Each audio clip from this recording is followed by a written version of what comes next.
ఎవరైతే ఛానల్‌ని కొత్తగా చూస్తున్నారో, ఛానల్‌లో చెప్పే ప్రతి ఒక్కటి మీకు పీడీఎఫ్ రూపంలో మన టెలిగ్రామ్ ఛానల్‌లో ఉంటుంది. టెలిగ్రామ్ లింకు కింద డిస్క్రిప్షన్‌లో ఇస్తాను. అలాగే ఎవరైతే టెక్నీషియన్ ఎగ్జామ్ రాస్తున్నారో, వాళ్ళు ఈ వీడియోని, అలాగే ఈ వీడియోని చూస్తున్నప్పుడే పెన్ను, పేపర్‌తో ప్రాక్టీస్ చేయండి. ఒక 2 టైమ్స్ అయినా ప్రాక్టీస్ చేయండి. Express the 0.125 in rational form of a number. 0.125 bar. గమనించండి. బార్ అని ఎన్ని డిజిట్స్ ఉన్నాయి? 3. సో, డినామినేటర్‌లో 3 తొమ్మిదిలు ఉండాలి. ఇది కాదు, ఇది కాదు. పైనున్న నంబర్ ఏంటి? 125 ఎక్కడుంది? Fourth option. ఇలా కాకుండా మీకు ఎగ్జామినేషన్‌లో ఇది గుర్తుకు రాకపోతే ఏం చేయాలో నేను చెప్తాను చూడండమ్మా. x = 0.125 బార్ కదా! అంటే ఒక 2 సార్లు ఉంటుంది. ఇలా యాజ్ ఇట్ ఈస్‌గా వెళ్తూనే ఉంటుంది. పాయింట్ తర్వాత 3 డిజిట్స్‌కి బార్ ఉంది కాబట్టి నేను 1000తో మల్టిప్లై చేస్తున్నా. 1000x = 125.125 ఇలా ఉంటుంది కదా! x ఏమనుకున్నా నేను? 0.125 ఇలా వెళ్తూనే ఉంటుంది కదా! సబ్ట్రాక్ట్ చేయండి. 999x ఇది జీరోలు అయిపోతాయి కదా! ఇంకా 125 ఉంటుంది. x = 125/999. ప్రొసీజర్ కావాలంటే ఇది ఫాలో అవ్వండి. షార్ట్‌కట్ కావాలంటే ఇది ఫాలో అవ్వండి. కాకపోతే 2 నేర్చుకొని వెళ్ళండి. Find the HCF of 2 consecutive even integers. Answer ఏంటి? 2. చేద్దాం రండి. సపోజ్ 2, 4 తీసుకోండి. మీరు అనొచ్చు 2, 6 తీసుకోకూడదా అని.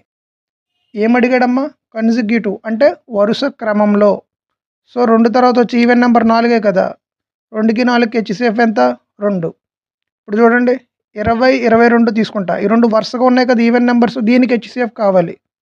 మీకు అర్థం కావడానికి మాత్రమే నేను చెప్తున్నా. యాజ్ ఇట్ ఈస్‌గా 2 అని పెట్టి వెళ్ళిపోవచ్చు. ఈ రెండిటికి నేను హెచ్‌సీఎఫ్ చేస్తున్నాను చూడండి. 20, 22 ఒకసారి 2 ఉంటుంది.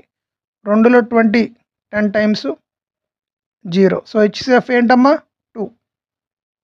నిన్న అలాగే ఒక బిట్ వచ్చింది. హెచ్‌సీఎఫ్ ఆఫ్ కోప్రైమ్ నెంబర్స్ ఏంటి అని. ఎవరైనా ఆ వీడియో వినుంటే కామెంట్ చేయండి ఆన్సర్ ఏంటో. What is the last percent incurred? Chocolates got 2 for a రూపాయి. రూపాయికి 2 వస్తాయంటమ్మా. ఒక్కొక్క చాక్లెట్ ఎంత అప్పుడు? 50 పైసా. కాస్ట్ ప్రైస్ = 50 పైసా. ఈచ్ వన్ అంటే ఒక్కొక్కటి నేను తీసుకున్నానండి. అలాగే సోల్డ్ 4 ఫర్ ఏ రూపాయి. రూపాయికి 4 అమ్మేశాడంట. సెల్లింగ్ ప్రైస్ ఏమవుతుంది? రూపాయికి 4 అమ్మితే ఒక్కొక్కటి 25 పైసాకి అమ్మేశాడు. ఇది కూడా ఈచ్ వన్నే నేను తీసుకున్నా. మీకు అర్థం కావాలని ఇక్కడ ఈచ్ అని పక్కన రాశాను. నన్ను ఏమడిగాడు? What is the loss? Loss అంటే ఫార్ములా ఏంటమ్మా? Cost price minus selling price. 50లో నుంచి 20 తీస్తే 25p by cost price 50p into 100. 25 50లో 2 సార్లు 100/2 అంటే 50%. మీరు ఈ సమ్‌లో గుర్తుపెట్టుకోవాల్సిన పాయింట్ ఏంటంటే నేను 50 పైసా అని రాశాను కదా! మీరు 0.50 అని డైరెక్ట్‌గా తీసుకుంటే పాయింట్స్ వచ్చి కొంచెం కన్‌ఫ్యూజన్‌గా ఉంటుంది. అందుకే పి అని తీసుకున్నా. The ratio of the time ఇచ్చాడు. Certain distance up stream to the down stream ఇచ్చాడు. ఇచ్చింది టైమ్ రేషియో 4:1. నన్ను కనుక్కోమంటుంది ఏంటి? The ratio of the speed. Speed కావాలంటే ఏం చేయాలి? Distance = speed into time. టైమ్‌కి స్పీడ్‌కి రేషియో ఏంటి? Inversely ratio. So, 1:4. Second option అని పెడితే తప్పవుతుంది. ఎందుకు నేను చెప్తాను చూడండి. రేషియో దేనికి అడిగాడు? అలాంగ్ ది స్ట్రీమ్ అంటే down stream to the up stream. మనకిచ్చింది ఏంటిది? Up stream to the down stream. So, 1:4 కాదు 4:1. మీకు అర్థమవుతుంది కదా! ఇక్కడ రాస్తున్నాను చూడండి. 4:1 అన్నది అప్ స్ట్రీమ్‌కి, డౌన్ స్ట్రీమ్‌కి ఇచ్చాడు. సో, నన్ను అడిగింది డౌన్ స్ట్రీమ్ నుంచి అప్ స్ట్రీమ్‌కి అడిగాడు. సో, డౌన్ స్ట్రీమ్ అంటే 4, అప్ స్ట్రీమ్ అంటే 1. మీకు ఎగ్జామినేషన్‌లో ఇలా speed inversely proportional to time అని తెలియకపోతే ఏం చేయాలో నేను చెప్తాను చూడండమ్మా. అప్ స్ట్రీమ్ యొక్క స్పీడ్‌ని ఎక్స్ అనుకోండి. డౌన్ స్ట్రీమ్ యొక్క స్పీడ్ని వై అనుకోండి. అప్ స్ట్రీమ్కి వెళ్ళిన టైం ఎంత అన్నాడు క్వశ్చన్లో? 4 పార్ట్స్, ఇదే కదా. అలాగే డౌన్ స్ట్రీమ్కి వెళ్ళిన టైంని ఏమన్నాడు క్వశ్చన్లో? 1 పార్ట్, అంటే ఇది 4 అవర్స్ 1 అవర్ అనుకోండి. డిస్టెన్స్, ఇక్కడే మీరు అసలైన లాజిక్ ఉంటుంది. ఇచ్చిన రేషియో 4:1 కాబట్టి టోటల్ డిస్టెన్స్ని 4 అనుకోండి. ఎందుకు 4 అనుకోవాలి? 4 కాకుండా మీరు 8, 12, 16 ఎనీ 4 మల్టిపుల్ అనుకున్నా మీకు ఆన్సర్ అయితే వస్తుంది. నన్ను అడిగింది అలాంగ్ ది స్ట్రీమ్ అంటే down stream. First down stream తీసుకుందారండి. Down stream speed equal to distance by time. Distance ఎంత? 4. డౌన్ స్ట్రీమ్ టైం ఎంత? 1. సో ఫస్ట్ 4 వచ్చింది. అలాగే అప్ స్ట్రీమ్ స్పీడ్ కావాలి నాకు. అప్ స్ట్రీమ్ టోటల్ డిస్టెన్స్ ఎంత? 4. టైం ఎంత అప్ స్ట్రీమ్ది? 4. So 4:1 first option. గుర్తుపెట్టుకోండి, 1:4 కూడా ఉంది. కొంచెం చూసి పెట్టాలి, ఏం అడిగాడు ఏం అడగలేదు అని. అలాంగ్ ది స్ట్రీమ్ అంటే మీనింగ్ ఏంటమ్మా? డౌన్ స్ట్రీమ్ అని అర్థం. చాలా ఇంపార్టెంట్, గుర్తుపెట్టుకోండి. The sum of 2 numbers is 22. a plus b equal to 22. 5 times of one number 5a is equal to 6 times of the other number 6b. Largest number నన్ను అడిగాడు. ఇక్కడ వరకు చేశాక మీరు ఏం ఆలోచించాలంటే ఏ అనేది 5 పార్ట్స్, బి అనేది 6 పార్ట్స్. టోటల్ ఎన్ని పార్ట్స్? 11 పార్ట్స్. టోటల్ అంటే ఏ ప్లస్ బిఏ కదా. 11 పార్ట్స్ 22. ఒక పార్ట్ ఎంత? 2. అడిగింది ఏంటిది? లార్జర్ పార్ట్, అంటే 6 పార్ట్స్. 6 × 2 12 అయిపోయింది. దీని తర్వాత మీరు అంతేగాని a/b = 6/5 అని రాసుకొని మళ్ళీ 6 పార్ట్స్ ప్లస్ 5 పార్ట్స్ = 22 ఇలా చేస్తే కొంచెం టైం వేస్ట్ అవుతుంది. ఈ స్టెప్ డైరెక్ట్గా వేయడానికి ట్రై చేయండి. వెన్ 8 టైమ్స్ ఏ నెంబర్ని ఎక్స్ అనుకుందాం, ఈజ్ ఇంక్రీజ్డ్ బై 4. ఈ నెంబర్ని 4తో ఇంక్రీజ్ అయిందంట. The resultant is equal to smallest 3 digit number. Smallest 3 digit number అంటే 100 కదా. 8x = 100లోంచి 4 తీస్తే 96. 12 వెళ్ళిపోవాలి. 12 8 96 కాబట్టి. ఈ ప్రాబ్లం చూడండి, 2 రకాలుగా చెప్తాను. If the interest is compounded half yearly అనగానే కనబడంగానే బై 2 పడిపోవాలి రేట్ ఆఫ్ ఇంట్రెస్ట్కి, గుర్తుపెట్టుకోండి. అండ్ ద కాంపౌండ్ ఇంట్రెస్ట్ అనే సమ్ ఇచ్చాడు, ఎంత? 18,500. Rate of interest 40%. Half yearly అన్నాడు కాబట్టి 40% బై 2 అంటే 20%. 18 మంత్స్ అంట.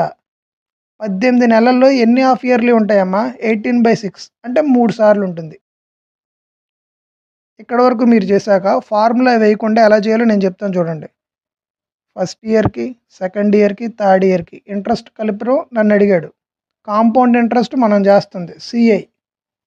ఫస్ట్ ఇయర్కి 18,500లో 10% అంటే ఎంత? 1850. 1850 ఇంటూ 2 185 రోజుల్లో 370. సో 3700. సో దీనికి 3700 కలపండి, ఏమవుతుంది? 22,200 వస్తుంది. మళ్ళీ దీంట్లో 20% కావాలి నాకు. 10% అంటే 3220. 20% అంటే ఇంటూ 2 ఏమవుతుంది? 3440 వస్తుంది. సో దీనికి 3440 కలపండి. 04662. ఇది 4 కదా. ఇప్పుడు నేనేమంటానంటే దీనికి నాకు 20% కావాలి. 10% ఎంత? 2664. 10% ఇది అయిందంటే ఇంటూ 2 కదా. 2664ని ఇంటూ 2 చేస్తే 2000ని ఇంటూ చేస్తే 4000, 600ని ఇంటూ చేస్తే 1200, 64ని ఇంటూ 2 చేస్తే 128. 8 2 3 5. సో 5328 కలిపితే మీకు ఆన్సర్ వస్తుంది. ఎంతో కింద కామెంట్ చేయండి. ఇది ఒక రకమైన పద్ధతి. వేరే మోడల్ ఎలా చేయాలో చెప్తాను చూడండి. Amount equal to principal into 1 plus R/100 time period. Principal 18,500, 1 plus rate of interest ఇందాక అనుకున్నాగా 40%/2 అంటే 20%/100. టైం పీరియడ్ అంటే 3 అనుకున్నాం, ఎందుకంటే 18 months కదా. హాఫ్ ఇయర్లీ అంటే బై 6 చేయాలి. 18,500 ఇంటూ 20/5, 100 అంటే 1/5 కదా. 1 ప్లస్ 1/5 అంటే 6/5 హోల్ క్యూబ్. ఇక్కడ వరకు చేశాక తర్వాత ఏం చేయాలంటే 18,000 ఇక్కడే చెప్తున్నా. ఇదేంటిది అమౌంట్, నన్ను అడిగింది ఏంటిది ఇంట్రెస్ట్ కదా. అమౌంట్లో నుంచి ఇప్పుడు ప్రిన్సిపల్ తీయాలి. 18,500 ఇక్కడే తీసేస్తే మీకు ఆన్సర్ వస్తుంది. ఈ రెండిట్లో నుంచి 18,500 కామన్ తీయండి. అప్పుడు ఏమవుతుంది 6/5 హోల్ క్యూబ్ 216/125 -1. ఇది సాల్వ్ చేస్తే మీకు ఆన్సర్ వస్తుంది. మీకు ఏ మోడల్ నచ్చితే ఆ మోడల్ చేయండి. గుర్తుపెట్టుకోండి, ఎగ్జామ్ ఇంకా ఎన్నో రోజుల్లో లేదు. ఇది నేర్చుకుందాం అది నేర్చుకుందాం కాకుండా మీకు క్యాలిక్యులేషన్లు స్పీడ్గా వస్తే ఫస్ట్ చెప్పింది చేయండి. క్యాలిక్యులేషన్లో స్పీడ్ లేదు, ఫార్ములా వేసి చేస్తానంటే ఇది నేర్చుకోండి. An article is sold at a certain price had it been sold at 60% off the price. ముందుగా నేను ఏం చేస్తానంటే కాస్ట్ ప్రైస్ని ఎక్స్ అనుకుంటా, సెల్లింగ్ ప్రైస్ని 100 అనుకుంటా. కానీ 60% ఆఫ్ ది ప్రైస్ అంట. న్యూ సెల్లింగ్ ప్రైస్ ఎంత 100లో 60% అంటే 60 కదా. డైరెక్ట్గా వేయచ్చు, తెలియని వాళ్ళ కోసం ఇక్కడ వేసా. అయితే would have loss of 35%. Loss 35% అంట. లాస్ ఇప్పుడు కాస్ట్ ప్రైస్ మీద కదా వేయాలి. సో కాస్ట్ ప్రైస్ ఎక్స్ అనుకున్నాను కదా, ఎక్స్ ఇంటూ 35% లాస్ అంటే 100 - 35, 65/100 ఈక్వల్ టు సెల్లింగ్ ప్రైస్ ఎంత వచ్చింది 60. సో కాస్ట్ ప్రైస్ ఎంత వచ్చింది 60 ఇంటూ ఈ 100 మల్టిప్లై అయిపోతుంది కదమ్మా బై 65. సో 5 ఎక్కలు 65, 13 సార్లు 6,000, 1,200 సార్లు. ఇక్కడ వరకు చేస్తే ప్రాబ్లం అయిపోయినట్టే. ఈ బేసిక్ స్టెప్ ఒక్కటే మీరు చేయాలి. సో నా దగ్గర కాస్ట్ ప్రైస్ ఉంది, సెల్లింగ్ ప్రైస్ ఉంది. So cost price by selling price. Cost price 1,200/13, selling price 100. So ఏమవుతుంది 1,200/1300. 0 0 క్యాన్సిల్. అడిగింది percentage of the profit. So selling price minus cost price 13 - 12, 1 cost price 12 into 100 ఎంత 100/12 అంటే 8, 1/3%. సో నన్ను పెట్టాలి ఇక్కడ. మీరు ఒరిజినల్ పేపర్లో ఆన్సర్ ఉంటుంది, మీరు ఇక్కడ మాత్రం ఇంత చేసి నన్ను పెట్టాలి. సో ఆన్సర్ ఏంటమ్మా 8, 1/3%.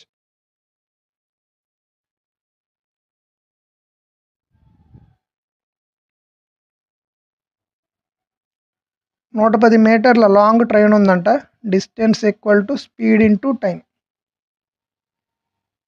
110 మీటర్లు 12 seconds అంట. టైం వేసాను. What is the speed km/h అన్నాడు. ఫస్ట్ ఈ స్పీడ్ని ఇలాగే తీసుకోండి. అప్పుడు స్పీడ్ ఈక్వల్ టు 110/12. నన్ను అడిగింది km/h కాబట్టి నేను దేంతో మల్టిప్లై చేయాలి 18/5తో మల్టిప్లై చేయాలి. ఇప్పుడు మల్టిప్లై చేయకూడదు. ఏం చేయాలంటే ఇక్కడ 11 ఉంది న్యూమరేటర్లో, ఇక్కడ 11 లేదు, ఇక్కడ 11 లేదు. సో ఆన్సర్ ఏంటమ్మా 33. నన్ను ఉంటే కనుక ఎగ్జామినేషన్లో బిట్ అంతా చేయాలి, నన్ను లేకపోతేనే 33 పెట్టాలి. గుర్తుపెట్టుకోండి. What is the total surface area of a solid cylinder. అసలు total surface area of a cylinder formula ఏంటి 2πr ఇంటూ r+h. ఇది మీకు ఫార్ములా తెలుసుంటే నీ సమ్ అటెంప్ట్ చేయాలి, లేకపోతే వదిలేసి వెళ్ళిపోవాలి. అలాగే రేడియస్, సిలిండర్ యొక్క రేడియస్ ఈజ్ ఈక్వల్ టు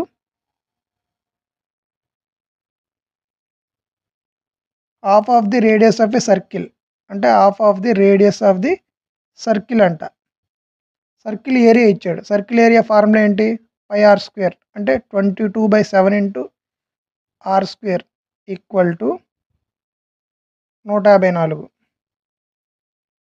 22 154లో 7 సార్లు. R square equal to 7 × 7. R equal to 7. So cylinder radius ఎంత? 7/2. తర్వాత height is same as the radius of a circle. So cylinder height ఎంత? సేమ్ అంట సర్కిల్ రేడియస్కి 7. అయిపోయింది. సో ఈ ఫార్ములాలో పెట్టడమే. 2 × π అంటే 22/7 ఇంటూ రేడియస్ ఎంత? 7/2 ఇంటూ ఆర్ ప్లస్ హెచ్ అంటే 7/2 + 7. క్యాలిక్యులేషన్ ఏమీ ఉండదు, మీరు అలా చూస్తూ ఉంటే కొట్టేస్తా. ఈ7 ఈ2 క్యాన్సిల్. 7/2ని 3.5 అని చదవచ్చు కదా. 7కు 3.5 కలిపితే ఎంత? 10.5. 10.5ని ఏమని చదవాలి? 21/2 కదా. ఇప్పుడు ఎంతటితో మీరు ఆగాలి. ఇక్కడ 11 మల్టిపుల్ ఉంది. ఆన్సర్లో 11 మల్టిపుల్ ఏదో చూసుకొని ఆప్షన్స్లో కొట్టేసి వెళ్ళిపోవాలి. తెలియకపోతే చేయాల్సిందే. 11 21 231.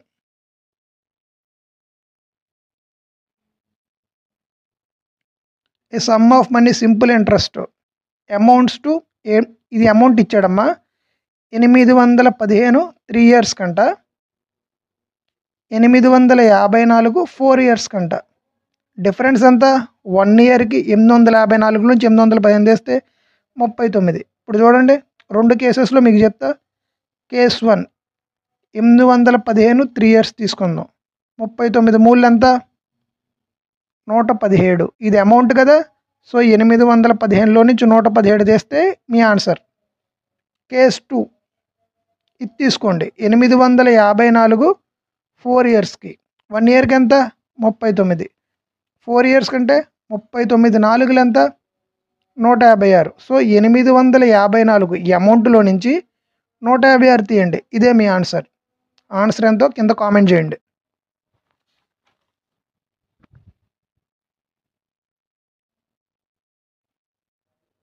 ఈ ప్రాబ్లం చూడండి అమ్మా. ఇది cos 5 cos 24. cos 175 ఏమని రాయొచ్చు? cos ఆఫ్ 180 - 5 degrees అని రాయొచ్చు కదా. cos 204 ఏం రాయొచ్చు? ఇక్కడ 24 ఉంది కదమ్మా. సో దీన్ని cos ఆఫ్ 180 + 24 degrees అని రాయొచ్చు కదా. cos 300 ఏమని రాయొచ్చు? cos 360 - 60 degrees అని రాయొచ్చు కదా. 360 - 60 correct. So cos 5 as it ఈస్గా రాస్తున్నా. cos 24 యాజ్ ఇట్ ఈస్గా రాస్తున్నా. cos 180 - θ minus cos θ. సో ఇది మైనస్ cos 5. తర్వాత cos 180 + θ మైనస్ cos θ. సో ఇది మైనస్ cos 24. cos 360 degrees - 60 ఏమవుతుంది? cos 60. ఇది క్యాన్సిల్, ఇది క్యాన్సిల్. cos 60 అంటే ఎంత? 1/2. Second option. Thank you.